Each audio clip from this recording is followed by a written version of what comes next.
Social development and welfare society Prerna ने उत्साह के साथ मनाई 19वीं वर्षगांठ। समाज सेवा के क्षेत्र में अपना महत्वपूर्ण योगदान देने वाली social development and welfare society Prerna ने गुरुवार को दिल्ली के रिवाज होटल एंड रेस्टोरेंट में अपनी 19वीं वर्षगांठ मनाई। कार्यक्रम में समाज के विभिन्न क्षेत्रों से जुड़े लोग व समाज सेवी संगठन के सदस्यों के साथ कई गणमान्य लोग भी उपस्थित रहे।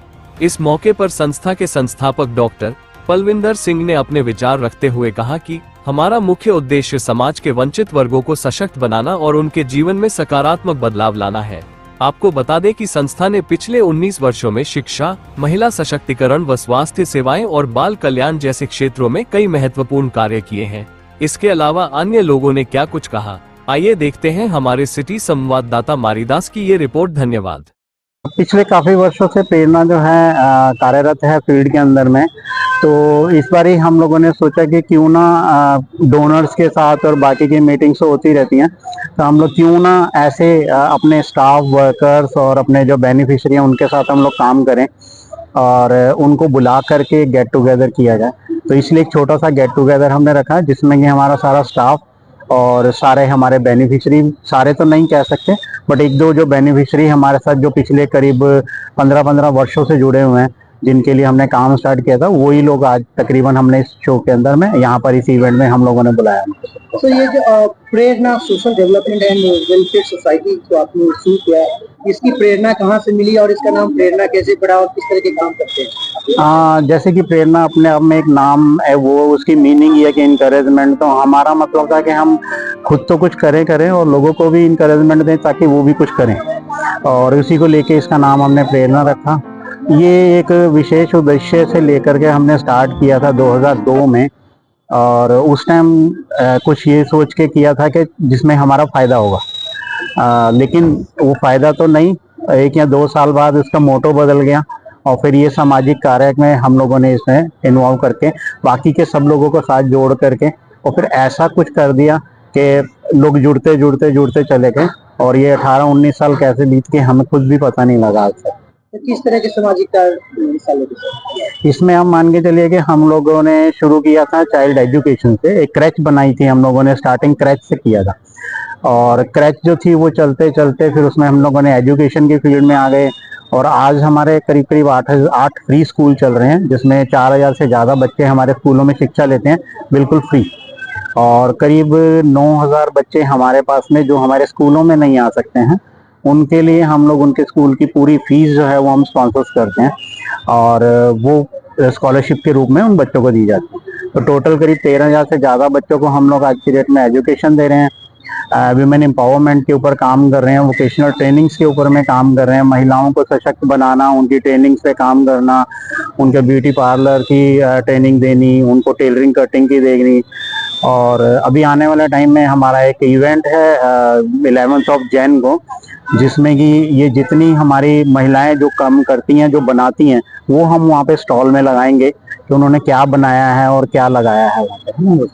सर 19 साल काफी लंबा समय होता है, इस दौरान आपने किस तरह के चैलेंजेस फेसेस किए, क्या अचीवमेंट का क्या एक्सपीरियंस है, कुछ बता सके तो?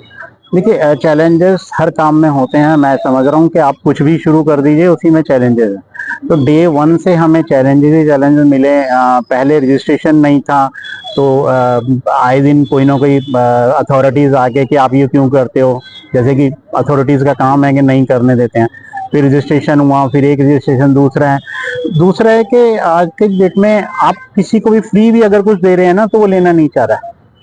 तो चैलेंजेस तो देखिए हर फील्ड में है, हमारी फील्ड में भी बहुत ज़्यादा हैं। हम लोग चाहते हैं कि कुछ लोगों को, जैसे स्ट्रीट चिल्ड्रन हैं या और भी लोग हैं, है ना, वीमेन भी हैं, जिनको कि हम मुख्य धारा में लाना चाहते हैं, बट वो आना नहीं चाहते। ठीक है, क्योंकि अगर हम एक बात करें, आज की डेट में स्ट्रीट चिल्ड्रन है, वो मार्केट में सेलिंग करता है, वो बहुत अच्छे पैसे कमाता है, लेकिन अगर आज हम उसे कहते हैं कि हम आपको पढ़ाने के लिए स्कूल में एडमिशन दिलाते हैं और आप पढ़िए और हम आपको मेन स्ट्रीम में लाना चाहते हैं, वो आना नहीं चाहता है। और वो अगर आना भी चाहता तो उसके पेरेंट्स नहीं आने देते हैं, बिकॉज ऑफ कि उन्हें पता है कि ये पढ़ा रहे हैं और ये हमारे लिए रोजी रोज सेलिंग करके आता है, और ये पढ़ने लग जाएगा तो हमारा कुछ भी नहीं होगा। तो इसलिए, लेकिन उनको भी थोड़ा डरा धमका करके हम लोग के, अगर आप इनको नहीं पढ़ने के लिए भेजोगे तो हम इसकी सेलिंग भी बंद करा देंगे। जैसे मार्केट में आपने देखा होगा छोटे छोटे बच्चे हैं, कोई रस्सियां बेच रहा है, कोई वाइपर बेच रहा है, वो सारे बच्चे ऐसे ही होते हैं। उनके पेरेंट्स नहीं भेजना चाहते, लेकिन हम फिर भी डरा धमका के उनको, या कई बार हम लोग पुलिस स्टेशन में SHO के साथ मीटिंग करवाते हैं, वो भी उनको थोड़ा सा डराते हैं कि भाई ये गलत काम है, हम मार्केट में ही नहीं आने देंगे अगर आप इनको पढ़ने नहीं दोगे तो बच्चे। उसी से फिर वो बच्चे जो हैं थोड़ा स्कूल में मेन स्ट्रीम में आते हैं और उनकी एडमिशन मेन क्लासेस में लगवा करके हम लोग उनकी पढ़ाई का पूरा जिम्मा लेते हैं। सर, जैसे कि अभी पढ़ाई की बात आपने की, एक जगह पे स्किल डेवलपमेंट की भी बात की जाती है, और कई बार जो बच्चे काम करते हैं उनकी मजबूरी भी होती है कि अगर वो काम नहीं करेगा तो शायद उसके लिए फैमिली सपोर्ट नहीं हो पाएगा। बिल्कुल ठीक है। तो इस सिचुएशन में आप कैसे मतलब कोऑर्डिनेट करते हैं और फिर कैसे चीजें? देखिए, मैं वही अभी मैंने आपको यही चीज बताई है कि उसके पेरेंट्स ही नहीं जाने देते उसको, क्योंकि ये अर्निंग सोर्सेज है मेरे लिए। तो हम लोग कम से कम ये कहते हैं कि आप हाफ डे स्कूल कर लो, जो स्कूल का टाइमिंग है नॉर्मली हाफ डे होता है, मॉर्निंग शिफ्ट है या इवनिंग में, तो हाफ डे में हो जाता है। हाफ डे वो अपना अर्निंग करे, हमें कोई एतराज नहीं होता है। जबकि पुलिस वालों के साथ हमारा टाई अप्स होते हैं, मार्केट के अंदर पुलिस भी उनको बोल देती है कि स्कूल नहीं गया तो क्यों नहीं गया है। उनको बीट ऑफिसर्स होते हैं मार्केट में, उनको भी ध्यान रखने के लिए बोला जाता है, वो भी थोड़ा बहुत ध्यान रखते हैं वहाँ पे। तो देखिए, चैलेंज की बात है तो चैलेंज तो हर जगह है, और कोई भी अर्निंग सोर्सेज अगर घर का है तो कोई भी नहीं चाहेगा कि वो कुछ और काम करना शुरू कर दे और मेरी अर्निंग बंद हो जाए, तो उसका भी ध्यान रखा जाता है। सर, 19 साल में जो मेन चीज आपने अब तक अचीव की हो संस्था के द्वारा, और अगला गोल जो क्या है बताना चाहिए? मेन सबसे पहला कि जहां मैं 13,000 से ज्यादा बच्चों को एजुकेशन दे रहा हूँ, करीब आज की डेट में 14,000 से 15,000 से ज्यादा महिलाएं हमारे से मेन स्किल डेवलपमेंट में आ चुकी हैं, उन स्किल लेकर के अपने अपने काम कर रही हैं। एंड उसके बाद आप चलिए कि अचीवमेंट सबसे बड़ी यही है कि बच्चे, महिलाएं, और आज जहां पर भी हम खड़े हैं, आज हम गर्व के साथ कह सकते हैं कि 14,000 बच्चों को फ्री एजुकेशन देना मेरे ख्याल में कोई नहीं। और फ्री का मतलब ये नहीं है कि आपको बिठा करके हम सिर्फ किताबी ज्ञान दे रहे हैं, ऐसा भी नहीं है। बकायदा अगर आप हमारे स्कूल में विजिट करो तो AC स्कूल हैं सारे, मल्टीमीडिया बकायदा प्रोजेक्टर और वो कंप्यूटर लैब वो सारी बनी हुई है। ये नहीं है कि अगर हम फ्री में पढ़ा रहे हैं तो क्वालिटी के ऊपर विश्वास नहीं रखते हैं। क्वालिटी के ऊपर सबसे पहले ज्यादा भरोसा है हमारा, और क्वालिटी को मेंटेन करते हुए उनको फ्री एजुकेशन दी जाती है। Thank you sir. मेरा नाम सोनिया है और मैं जनरल सेक्रेटरी हूँ Prerna social development and welfare society की, और मैं प्रेरणा के साथ में पिछले 18 सालों से एसोसिएटेड हूँ, क्योंकि मेरा एक अपना पैशन था सोशल वर्क करने का। मैं सिर्फ इसी में नहीं, लास्ट अराउंड 20 ईयर से सोशल डेवलपमेंट सेक्टर में ही जगह जगह काम करती चली आई हूँ, और सोशल वर्क करना एक मेरे को बहुत अच्छा लगता है। और बेसिकली जो हमारा मोटिव है, जैसे कि सोशल वर्क तो बहुत सारे लोग करते हैं। कई बार हमसे ऐसे सवाल भी पूछे जाते हैं कि आप सेम चीजें क्यों कर रहे हैं, क्योंकि अगर हम हेल्थ की बात करें, आपने देखा ही होगा दिल्ली में तरह तरह के हेल्थ एसोसिएशन खुले हुए हैं, लाइक मोहल्ला क्लिनिक्स बहुत खुल गए हैं। लेकिन फिर भी अगर ऑर्गेनाइजेशंस को देखो, अगर उनको पिक्चर से हटा दो तो बहुत सारी जो पहुंच है वहां तक हो नहीं पाती, क्योंकि आज भी ऐसे बहुत सारे मोहल्ले जहाँ पे हेल्थ फैसिलिटीज नहीं पहुंच पाती। दूसरा, हेल्थ इंस्टीट्यूशन होने से कुछ नहीं होता। कई बार होता है इंस्टीट्यूशन एक पर्टिकुलर जगह पे स्थित है, लेकिन बहुत सारे ऐसे मुद्दे हैं विमेंस के जो जिनके बारे में वो अवेयरनेस की नहीं जाती। जैसे अगर आप लगाएं विमेन हेल्थ को लेके, मेंस्ट्रुअल हाइजीन, ये एक ऐसा मुद्दा है, ना तो कम्युनिटी में विमेन सुनना चाहती हैं और ना ही कोई इंस्टीट्यूशन ऐसे रिस्पॉन्सिबिलिटी लेता है कि वो उनको अवेयर करे। तो प्रेरणा बेसिकली विमेन्स को ऊपर उठाने का काम करती है। वो अपने मुद्दों को समझें, चाहे वो हेल्थ से रिलेटेड हो, चाहे वो एजुकेशन से रिलेटेड हो, चाहे वो स्किल डेवलपमेंट से रिलेटेड हो।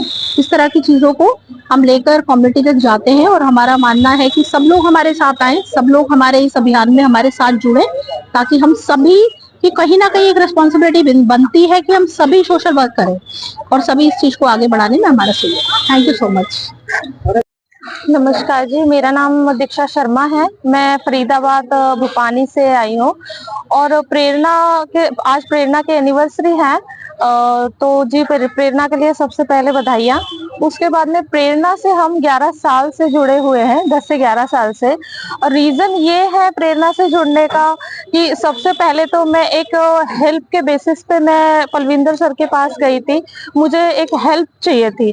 तो आपको पता है आज के टाइम में बिना पैसे से कोई किसी की हेल्प नहीं करता है, लेकिन पलविंदर सर से मुझे पता चला था और प्रेरणा से मुझे पता चला था कि बिना पैसों से भी हम किसी की हेल्प कर सकते हैं। तो उस टाइम पे जो इन्होंने मेरी हेल्प की, जैसे भी वो एक मतलब वो हाइड वो रहेगा, लेकिन उन्होंने मेरी जो हेल्प की है उसके बाद मेरे अंदर ही एक प्रेरणा जागी कि मैं भी लोगों की हेल्प कर सकती हूँ। उसके बाद जैसे कि सर से मैंने डिस्कस किया था कि सर मैं एक ग्रेटर फरीदाबाद, ये आप सबको पता होगा, एक ऐसा एरिया है कि वो मतलब विलेज टाइप में है, गाँव टाइप में है।